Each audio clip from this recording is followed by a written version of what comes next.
Hi, this is Mike. I'm making my video.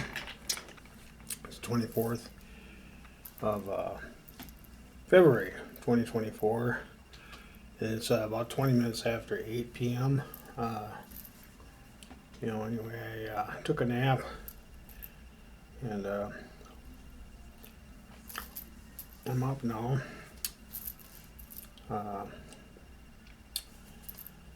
Got a few things to do. A couple of 4 days, I think 24th. 5 days and wake up. So anyhow, that's what's going on with me so far. I've got some things I want to get and do.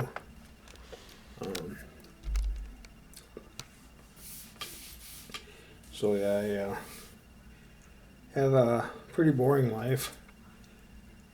I don't really do a whole lot.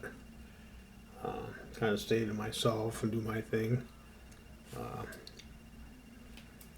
But anyhow, I talk a lot about magic, manifestation, things of that nature. I've got like 9 celebrities on Facebook that are talking to me, and 9 or 10 of them, and I don't know if it's legit or not, but I literally have some of the most famous celebrities out there talking to me. It's pretty fascinating. I don't know if that's the case, but anyhow, I had to turn one of them down. She wanted to marry me. She was going to make a trip out here to Wisconsin. She's from California, and I thought, nah, just relax. Calm down. Maybe this summer we'll meet. So anyway, I feel kind of stupid that I had to turn her down, but I don't even have enough gas to go to the airport to pick her up. It's just the way it is. She's 21 and she's very pretty, but it's just, I just don't think it's in her best interest to get too involved with me.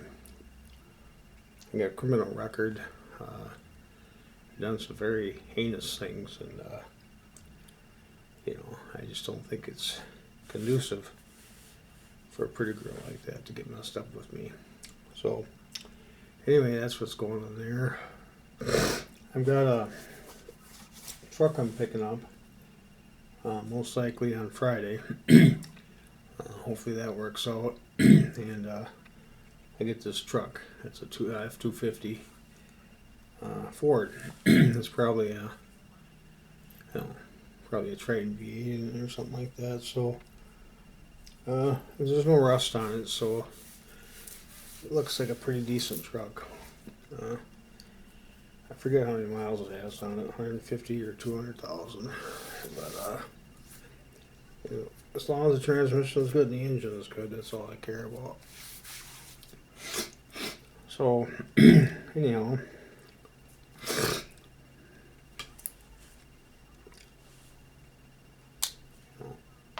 that's what's going on there. So anyway, I talk about magic and I talk about manifestation a lot. The law of attraction, and basically what that boils down to is the Emerald Tablet. So basically it's a very rare find. It's the Emerald Tablet, and of course something that's even better than that is Gospel of Thomas. So I studied the Gospel of Thomas, and it gave me great riches and great wealth, and of course spiritual wealth, physical wealth, and mental wealth. I prayed to God on so many occasions to ask for wisdom, and I was given it. I had to go through a lot of hardships, and I had to go through a lot of physical problems and mental problems, and of course financial problems, in order to receive that knowledge.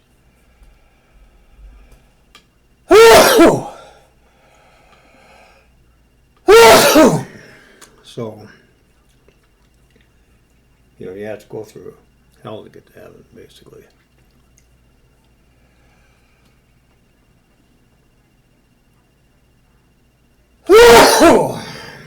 So, anyhow, with that being said,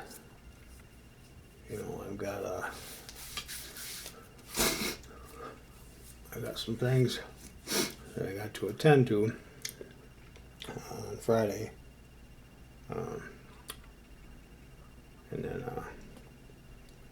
set aside money for paying my storage bill, and then of course I got to pay just John guy. I got to owe him $40, and then it works out to $90, and then I do believe I had another.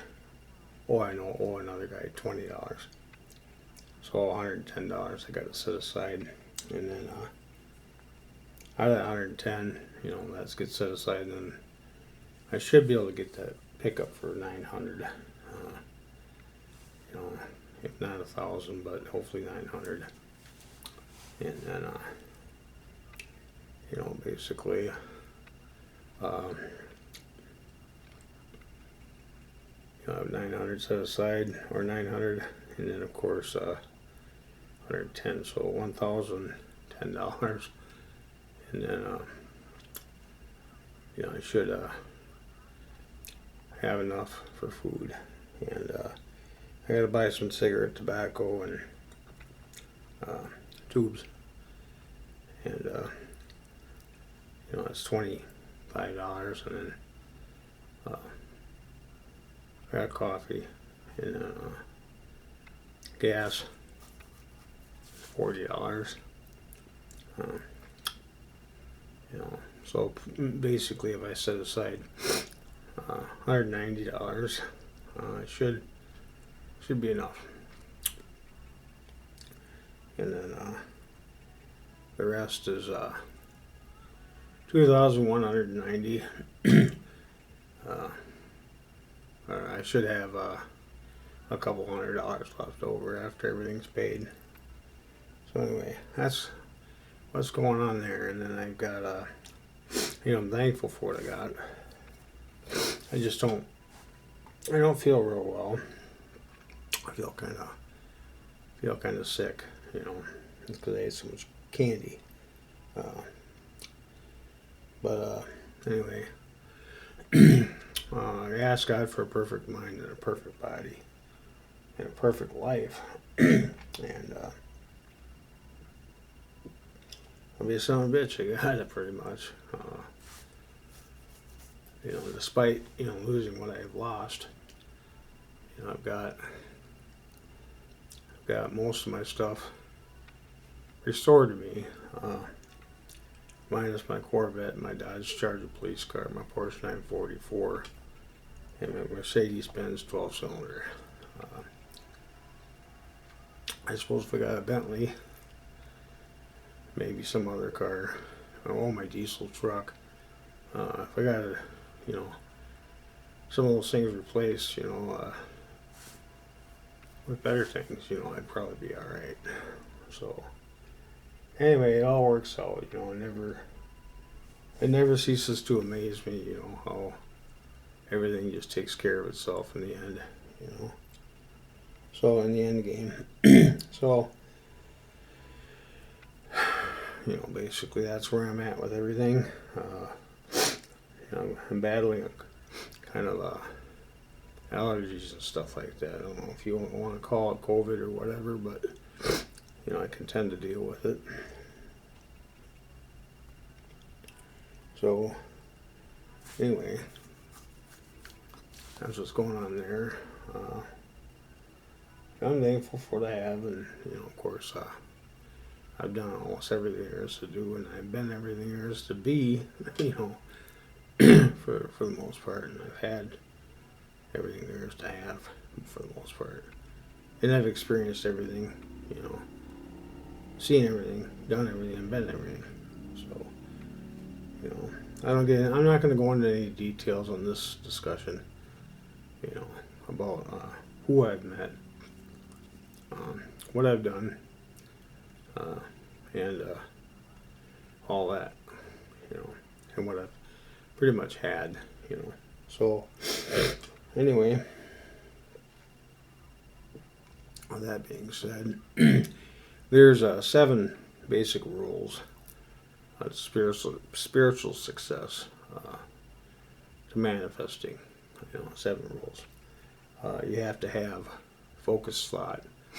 You know, definitely have to have focused thought, determination. You know, say you have to sacrifice. You have to give up everything. You have to have the perfect sacrifice. You have to be the perfect sacrifice when you do that as well. So, yeah, I don't know. It's kind of a mystery, but you know, when you risk your life, you know, you're on your wit's end. I think your brain really doubles down and produces a major amount of DMT,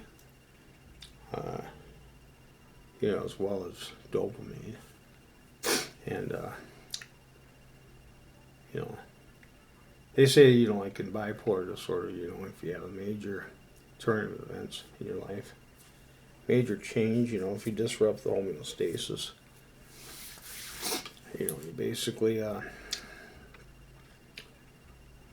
you know, you turn your world upside down, and you basically, your mind produces a major amount of DMT,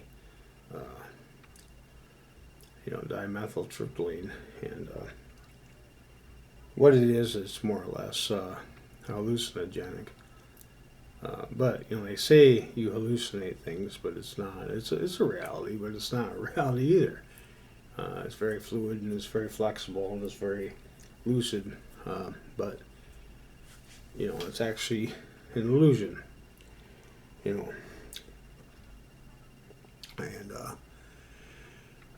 so anyway, when death is knocking on your doorstep, you know, or crouching at your doorstep, you know, when it's there, you